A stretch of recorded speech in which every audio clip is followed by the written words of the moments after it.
Fantastic. Thank you, Kieran. Well, welcome back, everybody, after our morning tea break. Now into our 2 workshops. The first of these this morning is Environment Strategy Workshop, and I believe Justine is presenting that for us. So welcome back, Justine. Take it away. Thank you very much. Let me just share my screen with you all. Right, hopefully that should have popped up for you. All good?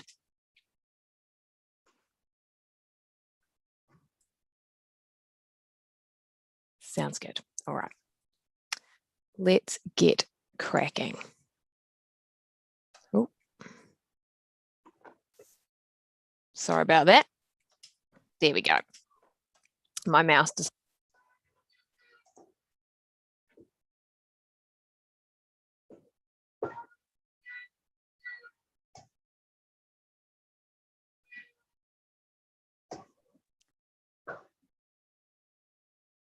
Sorry, Justine, it appears that we can't actually hear you.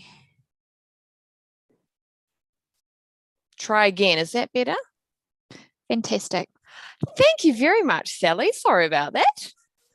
All right, I'll restart. Purpose of today. We're going to run through the purpose of the strategy, rerun over a little bit of the background of this project. We'll have a look at the draft vision and some of the draft principles. We're really seeking elected members' feedback on this today. We have developed these vision and principles and we call them environmental priorities here, but our focus areas. We have developed those with Ngāwi Tōpū discussions with them. So next step is to bring that to you before we go to our key stakeholder workshops. And then finally, we'll just have a look at some of the next steps that we've proposed for this project. Subsequent to my departure, Graham Pollard will be leading you through this. We've got him here today as well to help answer any questions that you might have. So a little recap on the purpose of the strategy. I have run through this with you before. So it's to provide strategic direction for our management of the environment in all its forms over the coming decades. So it's not just looking at now, it's looking into that future, quite long term. We want to be responsive to climate change. I mean, we know that that's going to be coming through legislation as well with the Climate Change Response Act. So how can we front foot that as much as possible? We want to identify council's priorities and opportunities for environmental leadership and improvement. So how can council, we're already doing some great stuff. I know we are. We've got our carbon reduction program that's already underway. There are 6 work streams that sit under that. That's got a focus on our corporate emissions and reducing those. Is there also a possibility for council to support other organisations within the district to reduce emissions? What does that look like? We don't have the answers yet. So that's the purpose of today and also subsequent conversations as we go through this project. We obviously want to promote environmental awareness and responsibility. You know, I think Wayne actually told me, and I did watch it, the country calendar with those fabulous farmers up the back of Cambridge and the environmental benefit lots we'd done with them and the planting that they had done and things. It was just fantastic. So really good to see that we've got some tools in the toolbox that we're already using. The last one here is just to support programs that promote and enhance environment resilience. So that is where we come into talking about some of our stream restoration groups we've already got around the place. We've already got Lake Serpentine as well. So how can we continue to support those groups and perhaps new ones that come through as well? So this slide, we just wanted to show how it fits in. And I know that you've all seen the background paper that we prepared for this project as well, which also tried to set a bit of the scene in terms of where the environment strategy sits in this broader context. So on this slide, we've just got those sort of national level sort of legislation and reforms, nod to those up the top there that we're taking into account as we pull this environment strategy together. We've got those regional level documents as well, such as the vision and strategy for the Waikato River. We've got future proof, the regional council's policy statement, and there's a climate action roadmap there as well. before we delve down into that district level. So we've got our community spatial plan, so working quite closely with Kirsty and Vanessa and David on that. Long-term plans, obviously, the next one's going to be a really interesting one. The district plan, business plans, and something else I would like to just make sure you know that we are linking with is the transport strategy as well. We've also got mention there of the iwi environmental management plans. Certainly, we've looked at those. As I said, we haven't been engaging with Ngāwi Tōpū, to help keep us honest, make sure we are on the right track and focusing on the right things as we move through that as well. Now, we last workshopped with you, it was a little while ago now, actually, back in February, where we first introduced you to this project. And at that time, we did touch on some of the key drivers at a national and regional level for the strategy review. And we talked about how and who we plan to engage with as well. Now, to help inform this stakeholder engagement that we're doing initially, we prepared that background paper that I just touched on before. We circulated that to you with this presentation to help inform our discussions today. And so I just wanted to perhaps just a little chat to that background paper, that it's not a draft strategy. I know it looks really lovely and official. It's not a draft strategy. The purpose of it is just to be a starting point to inform some discussions. It pulls together the information that we have so that we can utilise our stakeholders' time and workshops and your time as well today more effectively. So you've got a really good understanding of the information that we have looked at and the things we have considered to have these discussions. And you'll appreciate this is the same approach that we took with the transport strategy as well. Sorry, Susan, did you have a question or a comment? Crikey.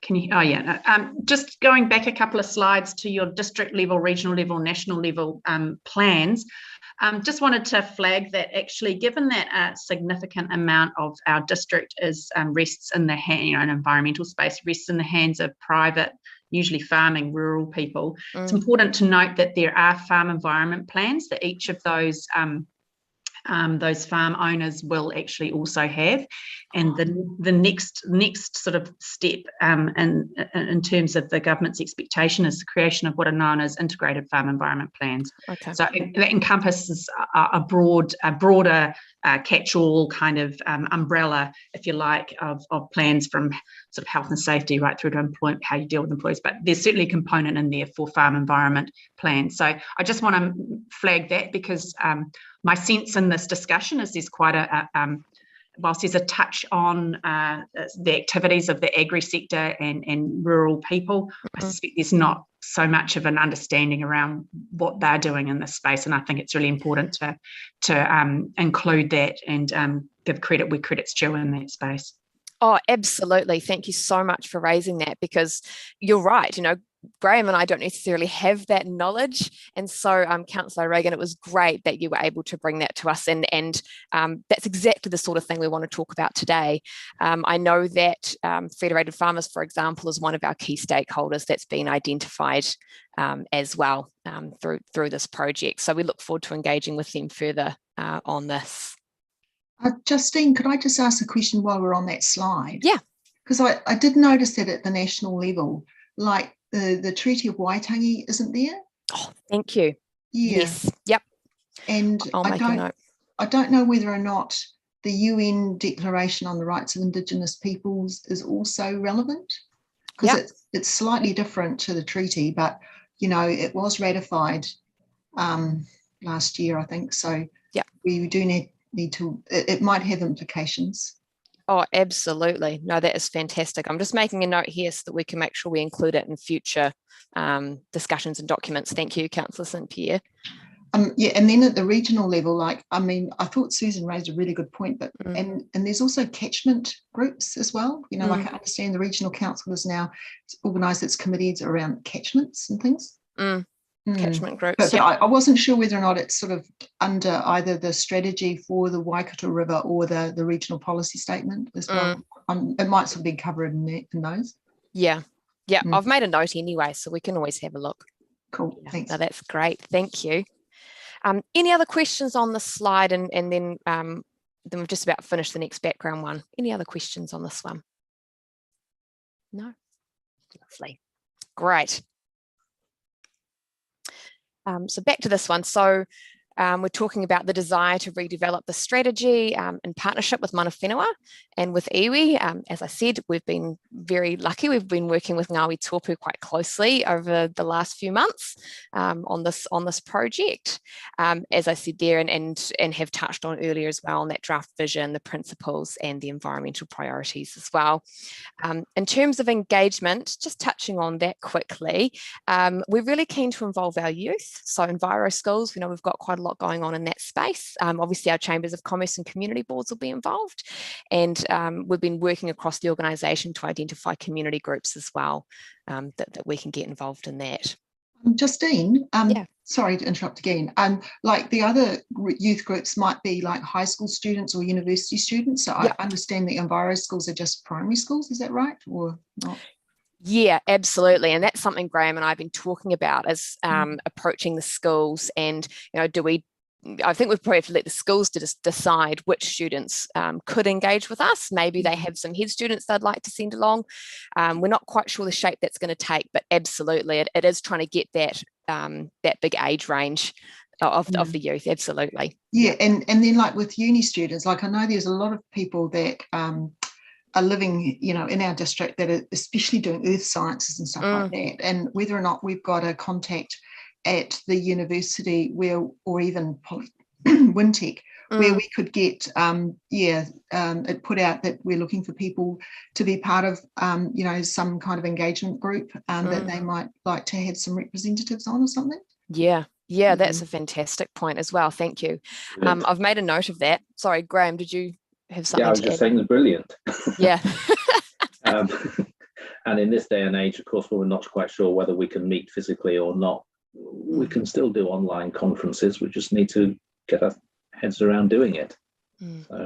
So that way we can actually hopefully reach out to high school students online rather than necessarily going into schools and taking up school time.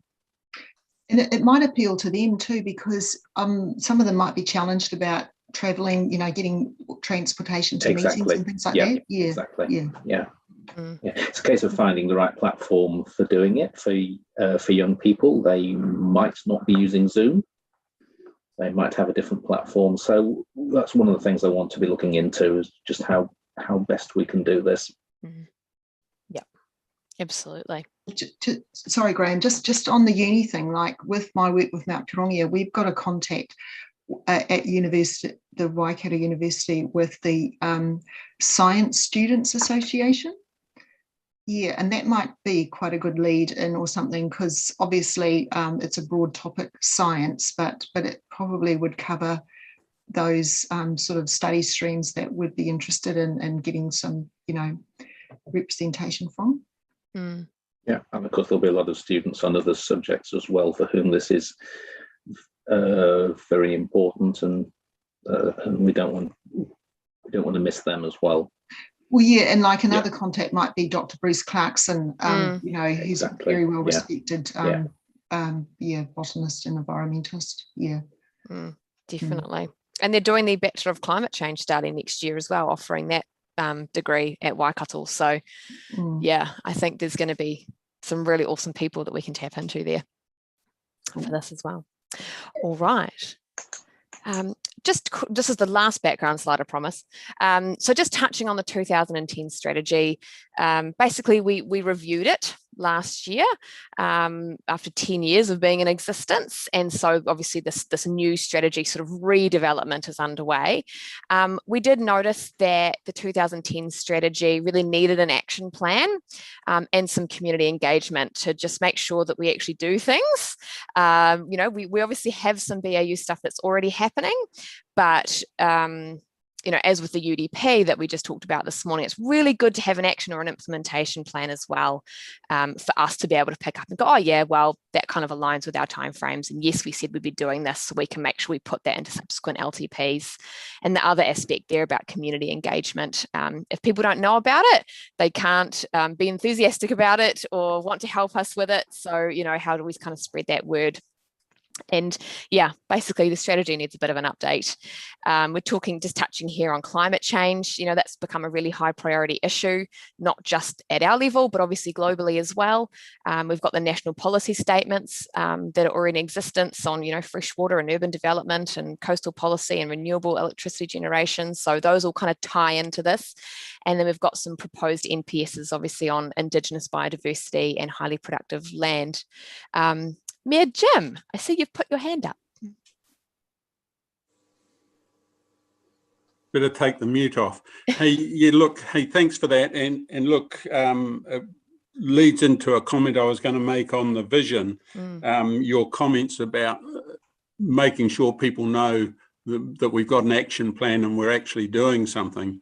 Yeah. And look, in terms of the visions, which are probably coming up in the next statement, I think we need to make it, when we say we will continually enhance, I think we need to be saying something along the lines that we will continue to enhance, because this council has done a lot in this space over a very long period of time, and probably 40 years to my knowledge. Yeah. And some of the initiatives that we've put in place fly pretty much under the radar, and we need to do a stock take of what we've been doing, so that we can actually go out to the public and say, this is actually, if you like, the actions that we haven't been blowing our trumpet too much about. And in just thinking of quickly through it, you know, it's been a continual requirement that any subdivisions fronting waterways provide esplanade strips or reserves,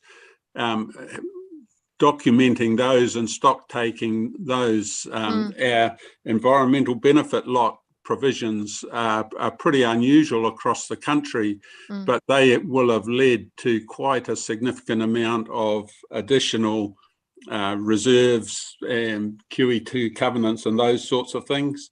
Our investment in Mangatautri and Kakapuku itself, we've doubled the size of the reserve by using ratepayers' funds to buy additional land. So I think there's a huge amount that we have done that is not actually visible to the community. And we really need to be saying, these are the initiatives we've had in place for a long period of time.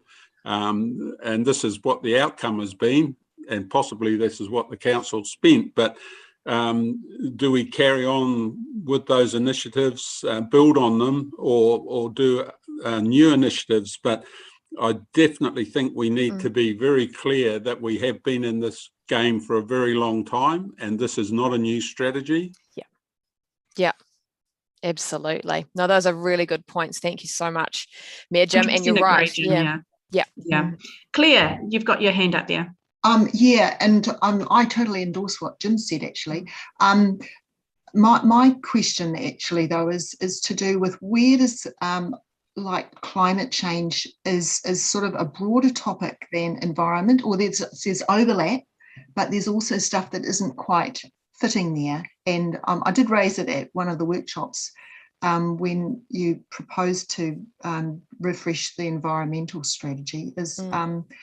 I'm not sure whether or not we should be relying simply on this strategy alone to also cover off climate change issues. And the things that I was thinking for, well, you've mentioned the carbon reduction program, which we don't have much visibility on actually as elected members. But another item not covered in this proposal here at the moment is food security, which has come up, and it is I don't really know, like, could possibly say it's climate change, I don't know, but it's more of a focus on community well-being, and it's been highlighted through COVID, you know, whether we need to have either community gardens or a way that people who are vulnerable to COVID lockdowns can have ready access to food and other things that they need without us having to go through all this emergency procedures and things like that. I mean, that was one of the feedbacks that come through there.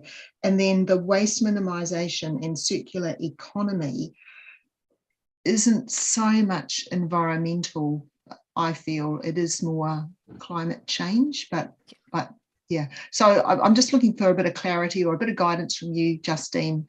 Do we need to have a climate change strategy as well, or is it a safe approach to just rely on this particular strategy here? I guess the beauty is I can sit here and say, I don't know. We haven't got there yet. You've raised some really good points, Claire. And it may be that through these discussions with yourselves and with our key stakeholders that we decide, actually, you know what, we do need a climate change strategy, and we need this environment strategy that sits here and deals with these other issues. And So really what you're saying is that the questions that you're going to be asking with your stakeholder engagement group will be broad enough so that these kind of, I suppose, discussions can be teased out, and it might be an outcome of those discussions that other things might be identified. Absolutely. That's exactly right. Yeah. Okay. Through you, Madam Chair, I wonder if I can just also add that, as you're aware, we are progressing the development of the community spatial plan, and as we developed the technical narratives, one of the key themes that actually runs right across is climate change. And so as the next phase, we'll be looking, obviously providing an update shortly, but the next phase is actually revisiting those technical narratives and identifying where there are gaps. We'll be engaging with partners and stakeholders, and then the communities. So I think there will be alignment also and opportunities for discussion through that process and other processes that Council has underway. This isn't it. And as you're rightly identified, Claire, there are strong linkages into community wellbeing, and that is in essence what the community spatial plan is about also.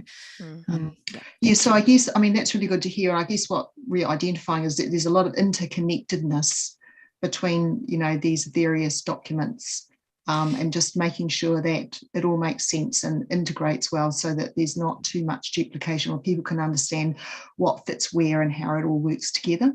Absolutely. And coming out of that community spatial plan, there will be implementation actions, priorities and actions, and that essentially is going to provide the overall strategic direction for our organisation through our, for example, activity management plans, through our long-term plans, through our business plans. Yeah, cool. Thank you. If I can just jump in here quickly. One of the things that we don't have, and if we put climate change into this environment strategy, we may still not have, and that is something that is actually shouting, this is Waipa's climate response. Another way of looking at it is that whatever happens in an environment where environmental conditions are changing due to climate, then everything in this strategy is a response to a changing climate. So there are different ways of looking at it. So we do need to tease out what is going to be the best way of taking this forward. Yeah, absolutely. Yeah, Graham, Justine, can I just say something? Absolutely. I'm a little bit against Waipa going out and spending umpteen billions of dollars. And I'll tell you why, because last week you would have heard China make an announcement that they're not going to fund any coal-fired power stations in foreign countries. Oh, okay. Great. They're currently building 43 in China. And I'm sitting here going, what can we do? We can do our very, very best, but in a tiny, minute way. And it's like people are not coming on board. What the heck's going on? It's easy to get disheartened, and I certainly struggle with that from time to time as well. And you're right, Councillor Weber, it is, we are this small country in the bottom corner of the world, but I guess I also see it as a challenge. It's like, okay, we may not make the biggest difference, but certainly from my own personal point of view, I know that trying to do every little bit kind of helps and kind of counts as well. And look, why can't we be world leaders in local government and how we approach climate change? Why not? There's nothing stopping Waipa from being the best, and everyone going, actually, this little council on the bottom of the world, they're doing some amazing things. Yeah. And the other thing as well on this. There's a different work stream to this, and that's about well-being and resilience in the face of whatever change is being created by whatever countries around the world. So how do we help our communities, our economy and our businesses and our environment adapt to changing circumstances in the future? So that's a really key driver, I think, with this, is not quite so much what can we do to help minimize the impacts, although that is important, but as Councillor Webber says, put it into context. But what's really important is we've got 50, 60,000 people living in Waipa and growing. What are we going to do to help their well-being when we've got more extreme weather events, we've got more flooding, but more droughts at different times of the year, or however that's going to shake out? How are we going to help people adapt? Could I just say something there too? Like Graham's made some good points, and he's expressed concern about how much it's going to cost, and not wanting to see heaps of money spent, and I suppose maintaining prudence, and I think that that's really important. That a lot of the actions that might arise from this might not even cost council anything. It might be about enabling policy. Like a lot of the things that Jim covered about securing riparian strips and making available environmental benefit lots and things like that. That hasn't cost the ratepayer, but it's actually shown to be, a long-term, I suppose, vision that's going to pay a lot of dividends for people's well-being overall. So I'm sure that there's going to be a pretty good lens put over the implementation plan, so we're not just going to rake up billions of dollars of debt, that it's going to make sense economically as well as environmentally. Yeah, exactly. It does have to be achievable and affordable as well. Yeah, absolutely. And we'll probably find a lot of those big infrastructure costs are already in the infrastructure strategy that was done for the LTP, because the engineers are ahead of the game on it. Yeah, but don't forget, we're not doing anything. As a farmer, every day I adjust for the environment. Every day I adjust for the climate. Yep. We do that every year, day on day. Why? Because I'm a food producer, so I want to keep that going. But there's a contribution, and maybe some of these groups are probably going to have to be issued with red band gumboots, and we're just going to have to, and I don't mean that facetiously, but, if you're from an urban environment, then there's something to learn outside your gate, and it's in the rural sector. And Susan would be with me on this. We're dealing with it every day. We're at the coalface, so to speak. So when I see major announcements like you did from China, you go, "Oh yeah, right." Yeah, Graham, I think you're right, and it gets back to what feasible local actions can we undertake, really, isn't it?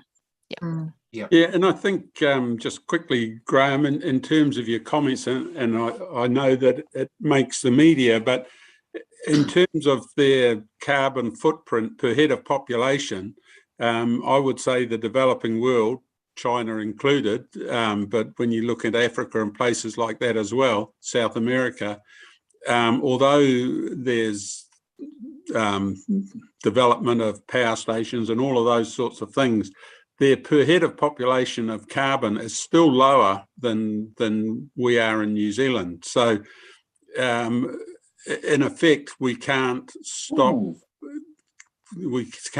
countries developing just because we've already reached possibly the maximum capability for our country.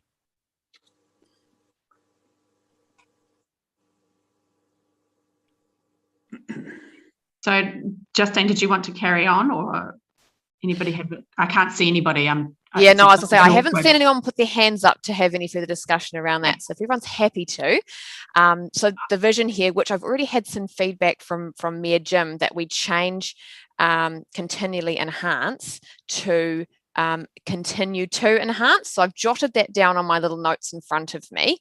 But any other thoughts on this vision? I just would like to stress this isn't the last time you're going to see this. This isn't the last time you're going to be able to have input on it. I guess we just wanted to put it up in front of you to start having that discussion with elected members, because further on we'll actually invite you to be involved in our key stakeholder workshops, where we will talk about this vision some more.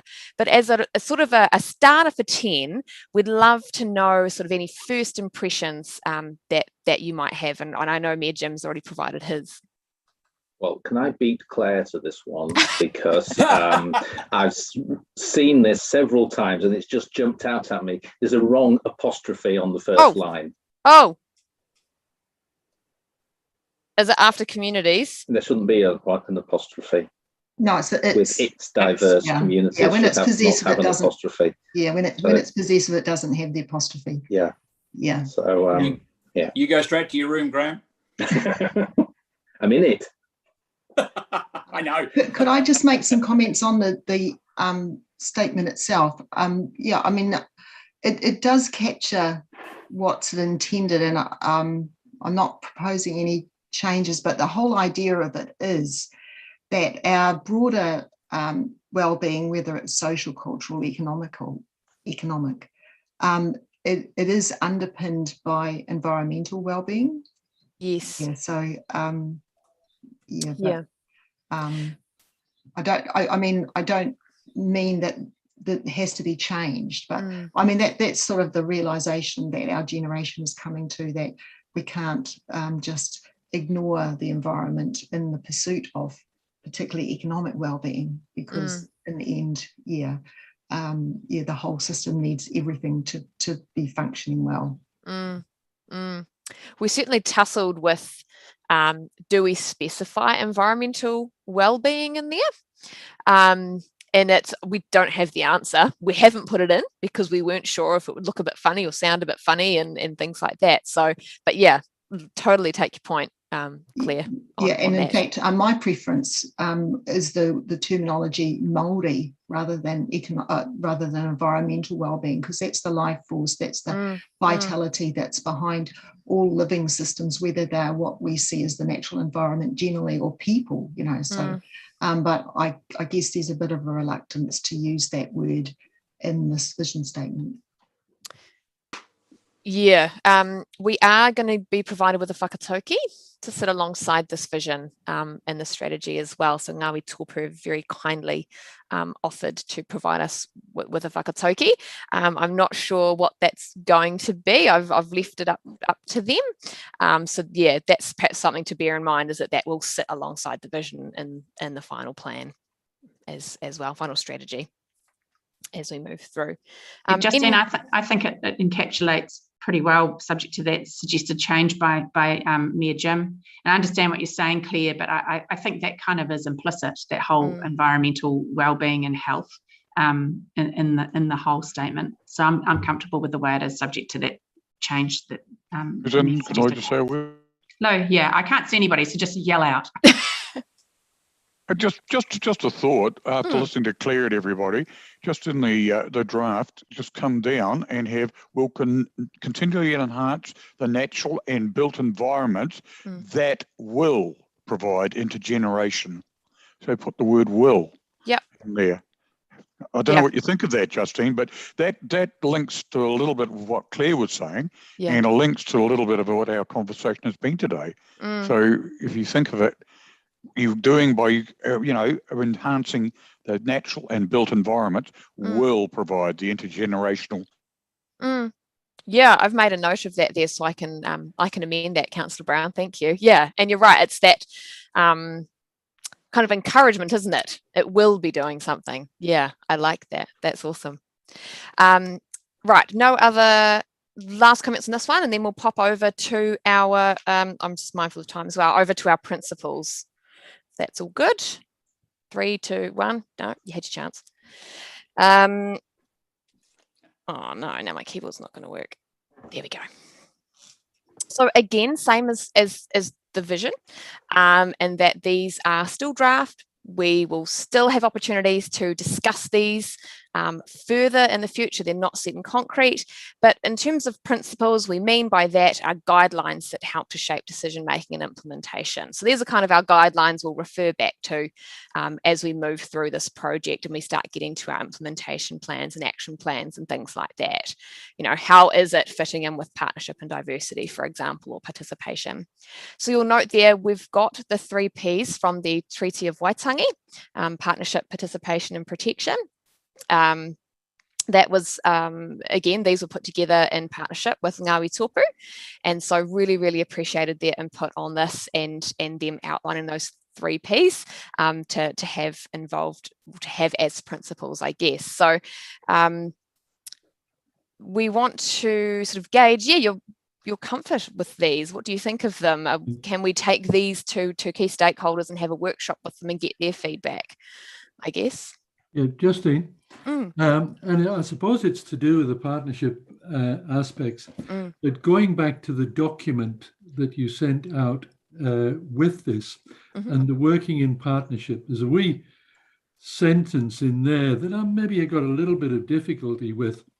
And the principle of partnership arises from Te Tiriti o Waitangi through local government's relationship with the Crown. I'd suggest that in our discussion with the Three Waters, there's actually quite a level of disconnect there. And in fact, there is an argument that the concept of partnership as it's recognized isn't definitely within the treaty. So I'm just worried whether we should maybe moderate that comment within that supporting document. Okay.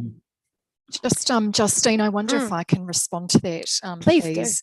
Yeah. So Councillor Gordon, as you're aware, the treaty is a partnership between Maori and the Crown, and I think what we're trying to portray in that that sentence that you refer to within the background paper is that council as a local authority has obligations given its relationship to central government and the fact, for example, that those treaty principles and other obligations have been picked up within legislation such as the Local Government Act, such as the Resource Management Act. There is also reference within our JMAs that we've entered into with partners through those obligations. So I think that's what we were trying to portray there, but we can certainly have a look at the wording and come back to you on that. But yeah, it's just trying to acknowledge that whilst we're not a direct treaty partner, there are obligations that flow from that to local government. Thank you. Yeah, thank you, Kirsty. Yeah, thank you for raising that, Roger. It's one section I highlighted as well, and I just sort of wonder, outside of this discussion, I guess, directly relating to the environment strategy, whether we could actually benefit as a group, as an elected membership, on doing some workshop, perhaps around getting some clarification around our local government's obligations in respect of the treaty, and even the United Nations Declaration of Rights of Indigenous People. Like, where do we sit in all of this? I just sort of sometimes sense that there's a lack of understanding or a bit of confusion. I'm certainly not clear myself entirely where we sit. So I wonder if perhaps we could look to do some work in that space, workshopping with councillors to get a clearer picture of where our obligations lie. Yeah, I'd support that. Yeah, I'd support that too, because I'm on the conservation board as well, and like the Department of Conservation is coming to terms with how they need to give effect to the treaty, and it's not something that's just sort of intuitive or natural. And I think when we're working in our communities where it might be seen that we're maybe privileging one particular sector of our community because of the treaty or something, it helps us all understand why a certain weight is given to that, but how it is balanced with the other stakeholders that we engage with too. So through you, Madam Chair, I will follow up with Sally perhaps after today's meeting. Through the Community Strategy and Community Services Group, Gary Knighton and the Strategic Partnerships team have been rolling out a tikanga training program to staff within the organisation, and there was some discussion about whether that might also be shared with elected members. So, and then there is other work that is underway also in terms of a partnership framework. So I can pick that up with Sally following this meeting, and Sally's team can come back to you on that. Yep. Great, thanks, Kirsty. I think that'd be really valuable, because it's certainly something that we're seeing, you know, those principles and notions are appearing more and more regularly in our documents. And I guess we need to understand where we all sit in relation to each other and what our obligations are. So thank you. Kia ora tātou, just Mariata here too. I just tautoko everything that's been relayed regarding this discussion, and I've spoke to a few of you from time to time around the importance of taking an organisational approach towards this as well. So training is absolutely part and parcel of that package, and then also looking at a strategy of some sort, so that we're able to have clear direction and clarity around to help with decision making as well. It's just, I understand the confusion, and I think clarity is what's provided, whether that also means researching into other councils or other models to help guide our position as a council. So I think we've done well so far, but we need to, keep that momentum going. Thanks, Mariata.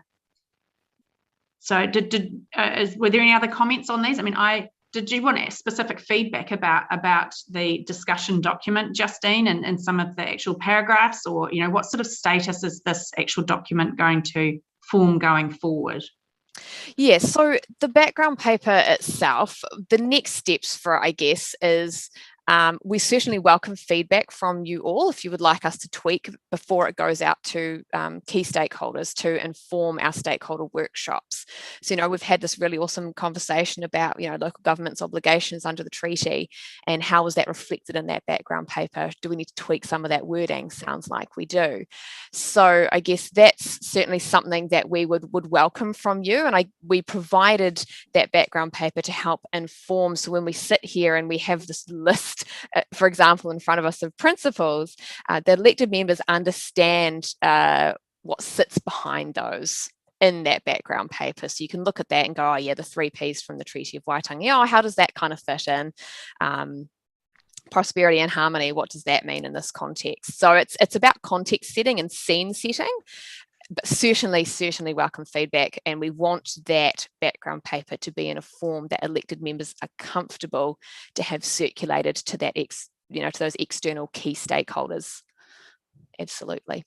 Okay. Yeah.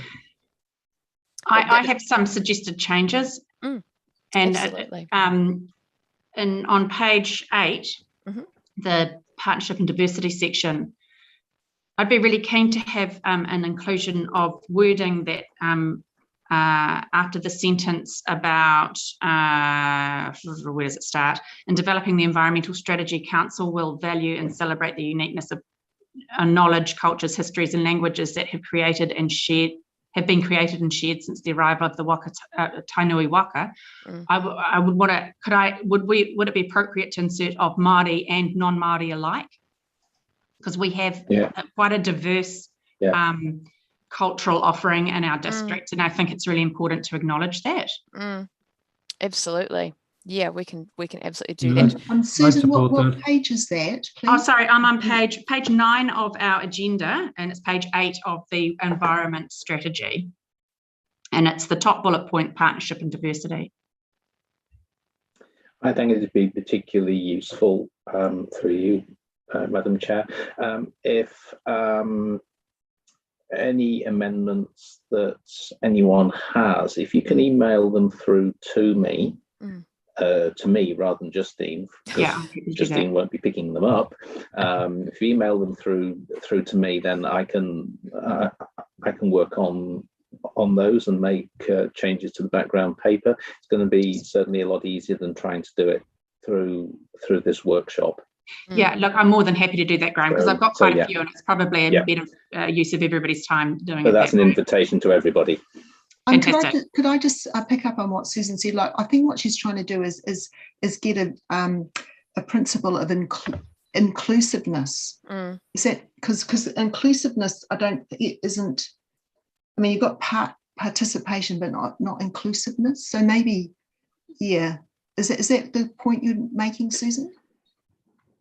Yeah, absolutely, and it's probably born of the fact that this document came solely from having consultation with iwi, and that's where it came from. So, you know, it's a case of putting padding it out, I guess, and putting other perspectives in. I mean, there's some, I have to be honest, some things I bristled a little bit about. So whether it's just fulfilling that inclusivity, if you like, of perspective and dimension, I think that you've suggested, Claire. I think that's probably a good way to describe it. So, Graham, I'm more than happy to forward you some of my suggested changes. I know that if we're going to get this document back again, and that's fantastic. That's great. I think it's a really good way. If anyone's got bristles, then I need to know what they are, so we can soften them. It was more a case of omission of things rather than the inclusion of things. Whatever they are. But I just wondered, looking at that first bullet point on the principles, partnership and diversity, I wonder whether it's inclusiveness rather than diversity. Just thinking about what perhaps that was the better word, but we can look at that again by all means. Diversity is used a lot though, and I think it's got a slightly different connotations to inclusiveness. I'd be supportive of Susan's suggestion in that top bullet point, but then under the next one, participation, and have inclusiveness in there as well. Right. For you, Madam Chair, I know that there may be some things that people want to discuss with Graham, so perhaps we can also offer that if you'd like to phone through and have a conversation. And then what I'd suggest is that if we receive feedback from a number of you, that we then reissue that background paper and provide that through the Friday mail out so that everyone can then see how it's shaping up. That sounds great. Thanks, Kirsty. Fantastic. Just one comment from me, Miriata. We do need to be clear between this partnership between the Crown and Māori versus the wider diversity and inclusion of non-Māori and other cultures that make up our communities. I just want that to be made quite clear through the documents, not kind of grayed over, so to speak. Yes, absolutely.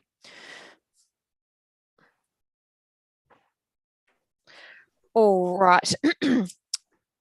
So if we're comfortable, I'll just, the penultimate slide, which are our focus areas.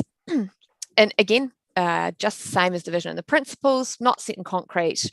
This is the start of a discussion with you all, a bit of a jumping off point, if you like, around these focus areas, you know, that objectives and actions are going to flow from. So we've got our principles that we refer back to help shape our decision making, and we've got our focus areas that help to sort of keep us on the right track, I guess, in terms of our subsequent objectives, what we want to achieve, and then how we're actually going to achieve those. So just trying to put that puzzle together for you all. These are very broad and very high level. You know, have we struck the right balance between broad and detailed? You know, we've got waters, that could be things like 3 waters, land, you know, land use and development, soil health, productive land, sustainability, that could include things like transportation, population growth, urban form, biodiversity. I know you've talked a bit about that earlier today with some wetland stuff with Hilary and Graham around, you know, habitats and species, biosecurity and pest management, things like that. And then obviously our climate change resilience and adaptation, which is relatively self-explanatory. You know, is there any sort of initial feedback on these, again, before we go out to our key stakeholders? Obviously, you will have an opportunity to feedback on these through the background paper as well. They're in there. But this is also a great chance to have an initial conversation. Councillor St Pierre.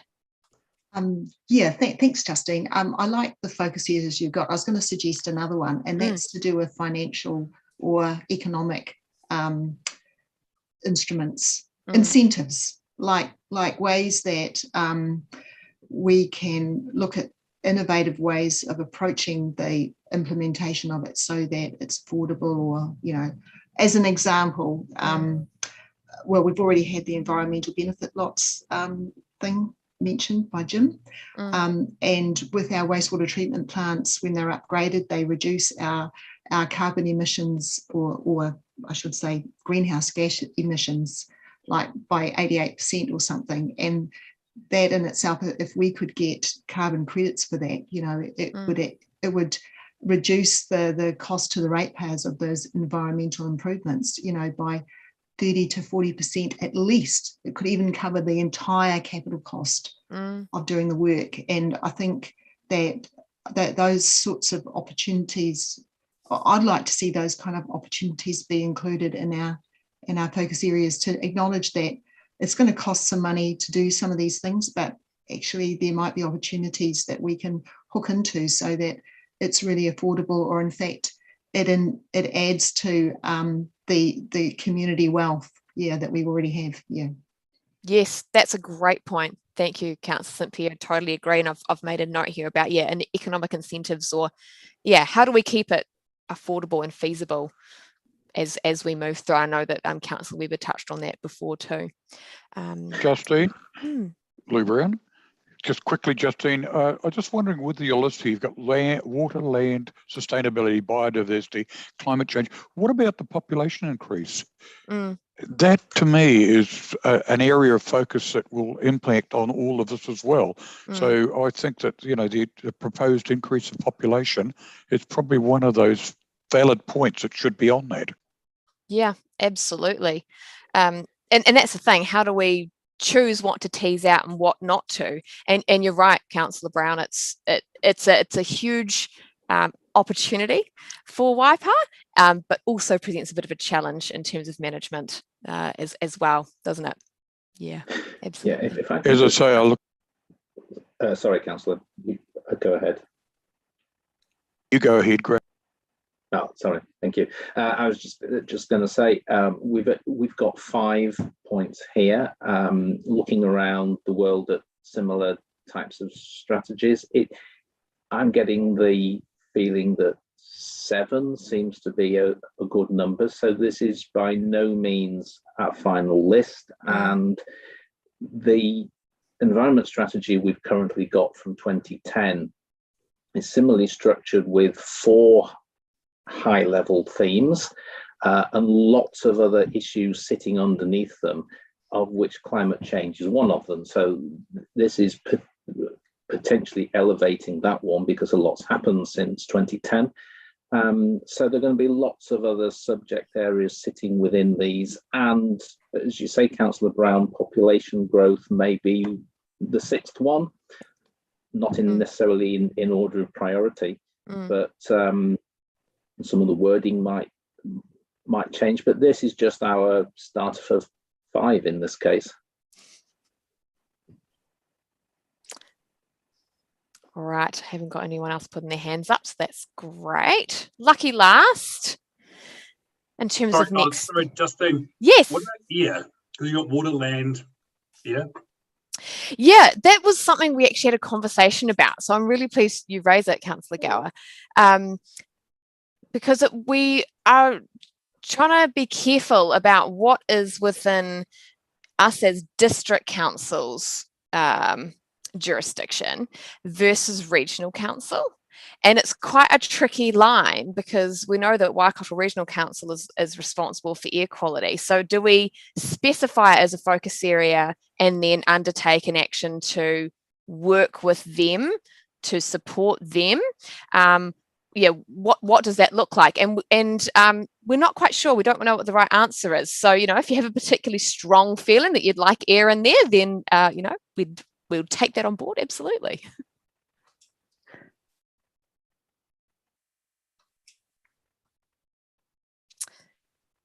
All right. Seems good. Lucky last slide. So next step, stakeholder workshops with our key stakeholders.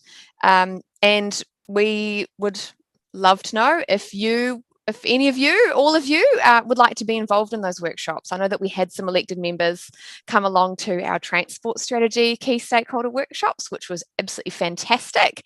Really, really good to have you guys in there. So that's sort of an invitation. Obviously, get in touch with Graham if you would like to, or flag it through this meeting today, and we can make a note to keep you in the loop with those and make sure you get invited. Be seeking to Justine, I imagine Claire and I will probably be keen to be involved. Perfect. Yeah. Well, I was just going to ask about that, because I don't know whether or not I'll be seen to have a bit of a conflict of interest, you know, because of my, you know, other work for the environment. I mean, I would love to be involved in a way. I don't really see it as a conflict of interest, more as an alignment, because I don't think there'd be any sort of financial benefits that would stem from the strategy for like Mount Pirongia as an example. You know, like, it'd be good to know whether or not you thought that I did have a conflict. I'm going to throw this one to Graham in case he has any thoughts. Thank you, because I'm going to throw it to Kirsty. It might be a case of which hat you're wearing. Yeah. Certainly from what I can recall of our stakeholder list that we've put together, I think your Pirongia conservation group were on the list because yes, of and your I'd actually interest. Yeah, I had actually asked our coordinator if she would be involved in perhaps one of our other committee members. Yeah, thanks for that. And one of the things that we were trying to do is we were trying to group those stakeholders by expertise. Because what we don't want is workshops, or what we'd rather not have, let me put it that way, workshops that are biased towards one particular area by just the numbers of people. So lots of conservationists and not many waste people or transportation people. And therefore, one of the big things that comes out is biodiversity conservation. We'd rather try and manage that bias out if we possibly can at an early stage, but we need to look at how these workshops are going to happen. And of course, as these alert levels are going at the moment, we do need to start moving and getting these workshops organized, and it might be they have to happen online. So it might be, rather than having one big workshop, we have a number of them, which might give more opportunity to invite more people. So it's a little bit up in the air at the moment how we're going to actually manage that in the circumstances. But it also means that, as we spoke earlier, we might be able to organise students, other young people, by running things online. So that, in some respects it might be easier, it might be harder as well, but we're going to have to be adaptable ourselves. Through you, Madam Chair, just responding directly to Claire's question about any conflict, perceived or actual. Claire, you bring many insights, as do all elected members, and as long as you're upfront in terms of you're there in your capacity as an elected member of council, I think that's absolutely fine. Okay, good, thanks. Yeah, I'd love to be involved. Cool. Now, somebody else yelled out they want to be involved, and I didn't know who it was. Was it you, Jim? I think it was Roger, Susan. Oh, was it Roger? Yeah, it was me, particularly on anything to do with heritage and culture. Yes. And also on sustainable communities. So the groups that are brought together for those, I'd love to be party to that. Fabulous. I've got your name down, Roger. And there. Justine, I'd like to as well. Thank you. Awesome. Thank you, Lou. So the purpose of this slide was not only to give you an indication of timeframes, as you can see there, but also to show that how this will be implemented. So we've got, the community spatial plan that we're working alongside with this, the transport strategy as well, any subsequent town concept plans, and it also links in with the ones we've already got, and obviously future long-term plans as well. So that's sort of how come up with this lovely circular shape to show this is kind of an ongoing thing, and it will become implementation is going to become BAU as we move forward, which I thought was a great suggestion from one of our executive teams. So yeah. any final sort of questions or comments before I let you all get on with your final workshop of the day? I'll stop screen sharing now because I think we're probably all done on that. I just want to say how it has been a great presentation and how delighted I am to see that you are going to be involving the young people in our community, because, you know, when a grandma has to listen to her granddaughter say, "Oh, Nana, I don't think I'm going to have any children any babies because I don't know what sort of a world I'm going to be bringing them into, and what kind of dreadful things are waiting to happen." And she works pretty hard in her.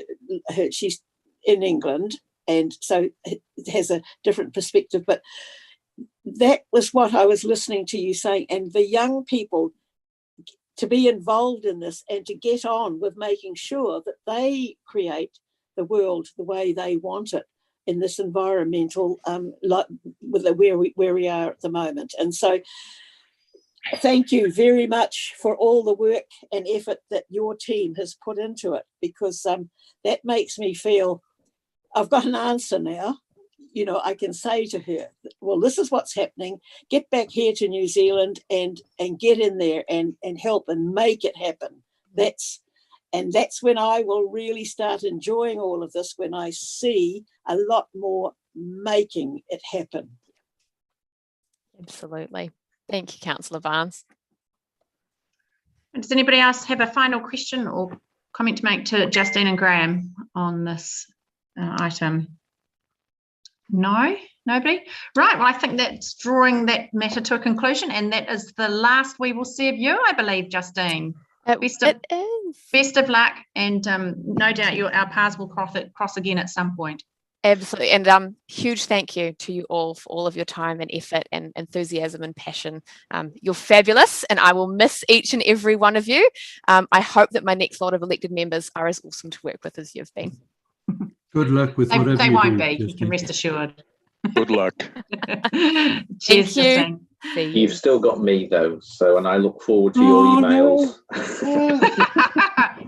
Roger, your microphone's on. He heard you. Oh dear. Yeah. Let's lead this on then to our last workshop for today, which Kirsty, you're going to give us an update on the Waipa Community Spatial Plan. So tēnā koutou katoa. I am joined today by Vanessa. So we are going to jointly provide a informal verbal update to you on the Community Spatial Plan.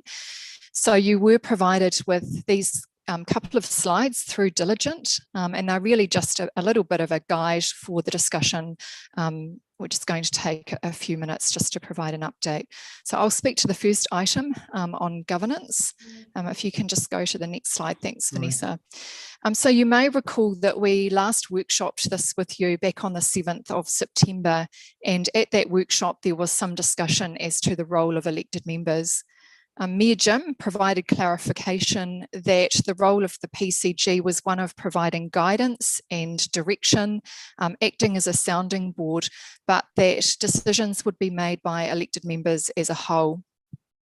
So we've ensured that as we've gone about developing the detailed project plan for phase 2, that it accurately reflects that position.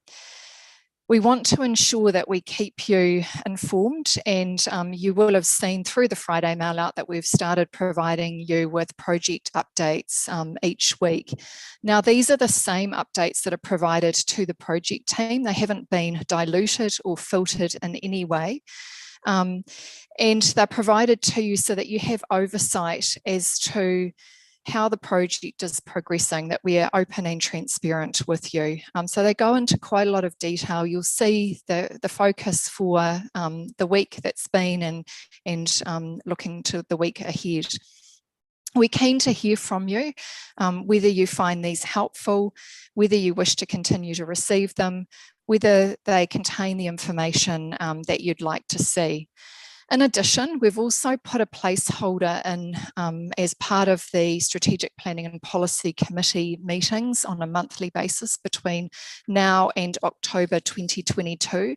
And we're envisaging that we will present to you in in one of several ways, either by way of formal report, workshop, an informal verbal update like we're doing today. And there may be some months where there's nothing to present to you, in which case it would just provide an opportunity for you to ask any questions of us on any matters arising through those weekly updates, or anything that you're hearing out in the community or particularly wanting to drill down into. So I'll just open it up if there's any questions on that particular item before I hand over to Vanessa, who's going to talk to mana whenua iwi engagement. But we will have an opportunity for questions at the end. Claire, you have your hand up. Sorry about that. I had a look at the project update. I just found it a little bit hard to follow. I guess like it's really detailed. And I thought it'd be great if it was possible to just have things that would be relevant to elected members, I guess, because I do understand that you probably don't want to have to do a separate report for us, but I'm not sure if it could maybe just be highlighted on the list what might be relevant to elected members or something, so not have to do a separate report, but because it was pretty detailed. Sure. So maybe we could even look at just colour coding. Yeah, colour coding. Perhaps. Yeah. Okay. Yep. Yeah. Sure. And then I'm not sure also, like, what the process that you would envisage if there was something that an elected member felt, oh, I'd love to comment on that. Like, is it just to sort of email you, or do you want us to wait until the SPNP meeting, or like how fluid, you know, is the feedback time frame that you're wanting? Yeah, not that there was anything that sort of jumped out at me, but yeah, just obviously understanding what expectations are around the communications. Sure. So look, we're always approachable, and you know, this is a project that we're all passionate about. So if it's something that's that can wait until the next SPNP meeting, by all means, but if you'd like to have a conversation or it's pressing, then please contact myself or Vanessa. We're happy to follow up with you. Oh, cool. Yeah, that's great. Yeah, absolutely. Thanks. Thank you. Yeah. Okay, Vanessa. And tēnā koutou katoa, that I took a note on the project update, and as you said, Claire, it was really with the idea, the inspiration to be actually fully transparent. But I do acknowledge as well that it's a page and a half of bullet points, and can be a little bit dry on itself. So I could actually kind of uplift some of the main points, and we're looking through, sorry, I'm going ahead on the presentation here, but looking at uplifting some of the main points for presentation here. Okay. Yeah. Quick update on the mana whenua and iwi work stream and engagement. So the last time that we had actually an update was on the 7th of September, and we were kind of kicking off the project. You'll be pleased to know that our hui now have been confirmed, and we will have actually a first round of hui taking place and scheduled on the 27th of October, on the 1st of November, and on the 10th of November as well, and this around the district, to try to make sure to engage with most representative around the area. We are leading this with Stephen Wilson, who has been the great support to confirm those dates and make sure that we have actually the right attendees on there. He has also drafted an agenda, and this will include the project control group voting. So we're looking at proceeding with the permanent members that will join actually the project control group for the following of the project. In the interim, we have appointed 3 members, Poto Davis, Bill Harris, and Galen Roberts, and this has been actually going through recommendation with the current PCG members. We will will also look at the naming, the te reo and English naming, so going consultation during this first round of Hui, and that will be also the place of starting the technical narratives which were completed during phase 1 of a project, and to start workshop those narratives, as we weren't able to do that in phase 1 of a project because the advisor wasn't available at the time. So we have a pretty full-on table of activities going forward for the October and November month with Mana Whenua, and we will be able to actually report back on this, with the first way being on the 27th of October to the next SPNP committee meeting on the 2nd of November. So watch that space. Regarding stakeholder advisory group, again, at the start of the project and with our update on the 7th of September, we had an approach which has now been revisited. Stakeholder advisory group had been pointed out at the start with the idea to lift the technical input within the evaluation process of within actually the community spatial plan. We have now decided to split that stakeholder advisory group into two, and to form a technical advisory group and a community advisory group. We intend for the technical advisory group to be formed out of members and representative of ministries and agencies, with a look on priority actions and priority investments.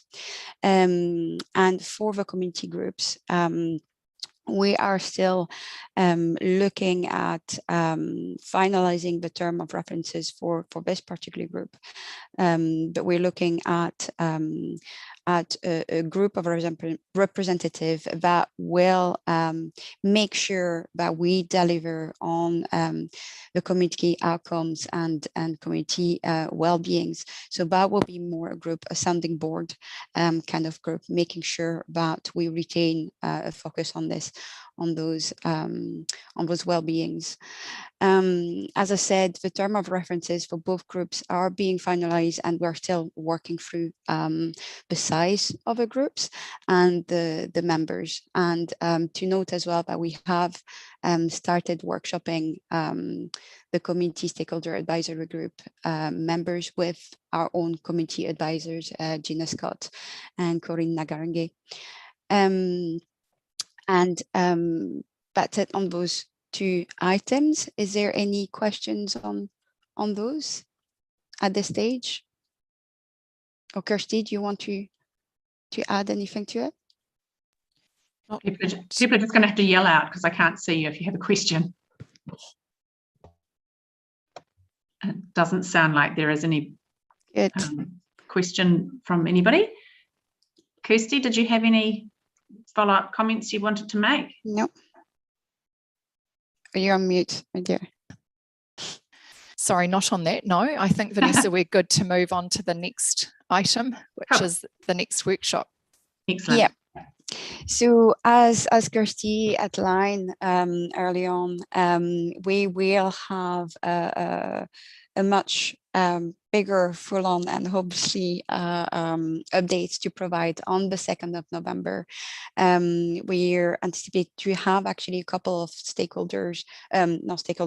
workshops who would have occurred by then, and the first round of Hui as well, and that will form content of that workshop on the 2nd of November, on top of a final project schedule to present to you, and also the role and responsibilities we have been finalized with the committee advisors coming into the project team as well. Sorry, Kirsty, I don't have my notes there because I'm presenting the presentation, so I can't. That's okay. Bullet points. The other thing that workshop will include is discussion around the assessment of risks and mitigation of those as they relate to this project. So I'm meeting tomorrow with Jenny Wilson, our risk advisor, just to work through those in terms of ensuring that we align with our procedural requirements in terms of managing and reporting on risks.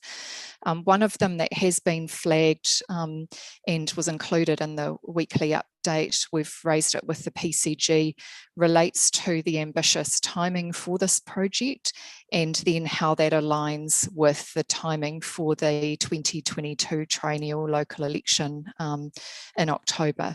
So we're certainly wanting to be able to open up discussion with all elected members on those and that risk in particular in terms of agreeing a way forward. That was all there, I'm sure, Vanessa, yes. Thank you. So now we're just at the point where happy to respond to any questions. Otherwise, we'll be looking to provide a weekly update to you at the end of the week, and we'll be providing detailed information for that workshop on the 2nd. I'd anticipate that we'll have some pre-reading for you in terms of that detailed project program that Vanessa spoke to. We've also done a RASCI matrix looking at who's responsible, accountable, supporting, being consulted or informed, and elected members have been incorporated into that assessment. So we would be looking to share that with you also, as well as those risks that were just mentioned. Yeah, happy to respond to any questions, acknowledging that we've all gone way over time, and this was just a quick informal update. Thanks, Kirsty and Vanessa. Does anybody have a question for either of these ladies about this project? No, it doesn't look so. Sorry. So I think that being the case, I think that brings our final workshop to conclusion.